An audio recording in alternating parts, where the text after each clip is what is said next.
Salve cacciatori! Sunbreak è giunto ormai alla fine con il Title Update 6, portando importanti novità. In questo video vedremo alcuni set per spadone, focalizzati sul DPS, che possono essere utilizzati per ottimizzare le nostre cacce.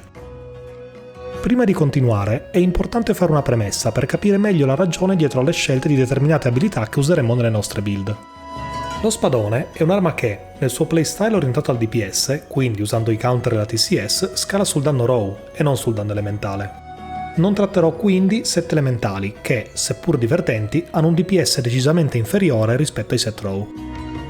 Nel caso in cui stiate muovendo i primi passi con quest'arma, in descrizione potete trovare un video tutorial del mio canale che spiega come utilizzarla efficacemente. E ora guardiamo i set nel dettaglio.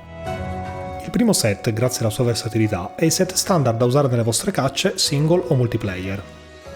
L'arma scelta per questo set è la GS di Amatsu. Raw molto alto, acutezza viola e una peculiarità: un boost del 10% di danno sulle mosse con insetto filo, ad esempio la TCS dopo il counter. Per il gioiello Rampage bisogna usare uno dei gioielli antispecie, a seconda del mostro. Questi gioielli danno un 5% di buff sul danno. Vista la sua affinità negativa, aumentiamola in affinità e poi in attacco negli spazi rimanenti. Osserviamo ora le skill necessarie per questo set. Inseriamo Critical Eye al 7 e Weakness Exploit al 3 per annullare l'affinità negativa.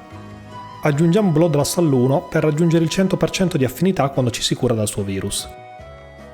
Ora pensiamo al danno. Aggiungiamo Attack Boost al 7, Critical Boost al 3 che incrementa i nostri danni sui colpi critici, Offensive Guard al 3 che ci conferisce un buff del 15% di danno sui counter eseguiti col timing corretto, e Frostcraft al 3 che incrementa notevolmente i danni a seconda della lunghezza della sua barra. Ci rimangono le skill di utilità, che possono aiutarci indirettamente ad incrementare il nostro DPS.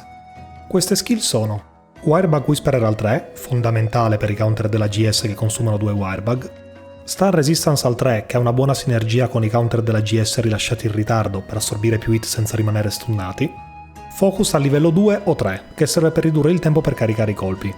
Focus non ha effetto sui counter, però nelle cacce casual, specialmente in multiplayer dove il mostro è imprevedibile, non sarà possibile counterare tutti i colpi, e in questo caso Focus ci verrà d'aiuto per sfruttare più aperture.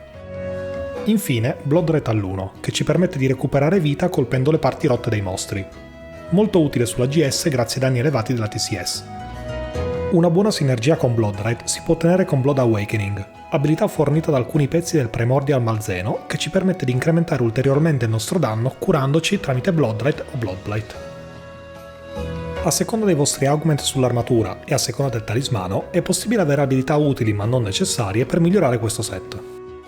Queste abilità, in ordine di importanza, sono Mail of Hellfire, Agitator, Shock Absorber, Quick Shit, Intrepid Art, Coalescence e Powder Mantle. Mail of Hellfire incrementa il danno raw quando siamo in scroll rosso, a costo di una difesa più bassa.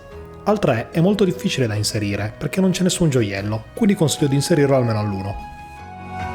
Agitator incrementa danno e affinità quando il mostro è raged, utile anche per aumentare l'uptime della nostra affinità. Shock Absorber, utile solo in multiplayer, vi permette di non essere flinciati dai vostri compagni di squadra. Quick Shit ci permette di rinfoderare l'arma più velocemente, anche quando usiamo il Power Shit. Per avere Quick Shit al 3, solitamente conviene utilizzare la cotta Velcana. Intrepid Art ci permetterà di assorbire un colpo con danno elevato senza cadere. Coalescence incrementa il nostro danno per 30 secondi quando ci cureremo da Bloodlust. Oltre al livello 1 per la GS non è molto utile perché non ha un incremento di danno raw significativo. Powder Mantle ci permette di fare qualche colpo durante la fight che rilascia un'esplosione che fa danno aggiuntivo. Un esempio di set che ruota intorno a questa abilità può essere il seguente: Elmo Ryzen Kushala, Cotta Ryzen Teostra, Parabraccia Primordial Malzeno, Cintura Velcana e Gambali Ryzen Valstrax. Il talismano utilizzato è Attack Boost 3 con uno slot da 2, facilissimo da trovare nell'endgame di Sunbreak. Per poter usare questo set è necessario usare il Curious Crafting sull'armatura e trovare almeno un punto di Bloodlust e 2 punti di Frostcraft su questi pezzi. Le abilità che potete rimuovere sono evidenziate in arancione. Ad esempio, potete fare l'Augment Skill Spew per rimuovere Wine Mantle dall'Elmo Ryzen Kushala e inserire un punto di Frostcraft. Oppure potete fare l'Augment normale sulle gambe Ryzen Valstrax per aggiungere un punto di Bloodlust e così via. Gli augment ideali sono i 3 appena citati, con l'aggiunta di 2 punti di Mail of Hellfire, che altrimenti sarebbe difficile da inserire. Nel caso in cui abbiate augment migliori o un talismano migliore, potete aggiungere skill aggiuntive rispetto a questo set, seguendo la priorità delle skill opzionali mostrate a sinistra. Passiamo ora al secondo set, il set con Dragonheart. Dragonheart è un'abilità offensiva che aumenta il nostro danno del 10% se stiamo sotto l'80% di vita. Questo set, pur facendo sulla carta più danni del precedente, ha alcuni contro. Non può essere usato contro gli afflitti perché altrimenti vi curerete con il Blood Blight. Non avendo Bloodright vi dovrete curare manualmente più spesso e potreste trovarvi con poca vita rimanente dopo una TCS. È più costoso come set, per esempio far entrare Dragonheart richiede un talismano migliore del set precedente.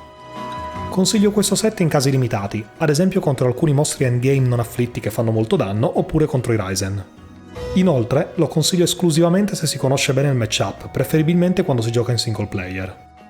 In questo set useremo gli stessi pezzi armatura e la stessa GS, quella di Amatsu, con gli stessi augment e gioiello rampage antispecie.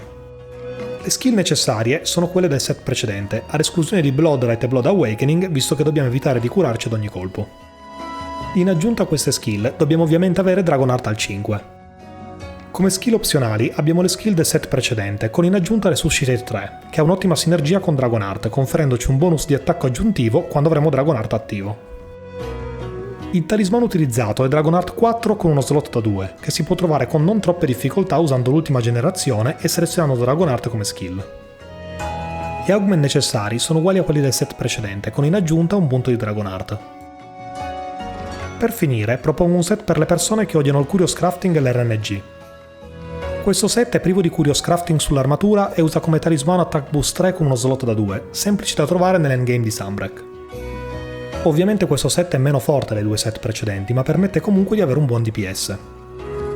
Come arma utilizzeremo la GS di Lucen Nargacuga, meno forte di quella Matsu, ma senza affinità negativa e con uno slot da 4 e uno da 2. Augmenteremo di un punto in attacco, un punto in affinità e un punto in slot, usando sempre il gioiello rampage antispecie. I pezzi armatura sono Elmo Chaotic, cotta, parabraccia e cintura Velcana per avere Frostcraft al 3, gambali Ryzen Valstrax. Questo set ci permette di raggiungere il 100% di critico, perché avremo 40% da Critical Eye, 50% da Weakness Exploit, 5% dall'arma e 5% da Strife quando avremo parte della vita rossa, ad esempio quando countereremo un colpo avversario. Siamo giunti alla conclusione di questo video. I set che abbiamo visto servono per darvi un'idea, quindi ricordate che potete sbizzarrirvi e cambiarli in base alle vostre necessità. Spero che il video vi sia piaciuto, alla prossima!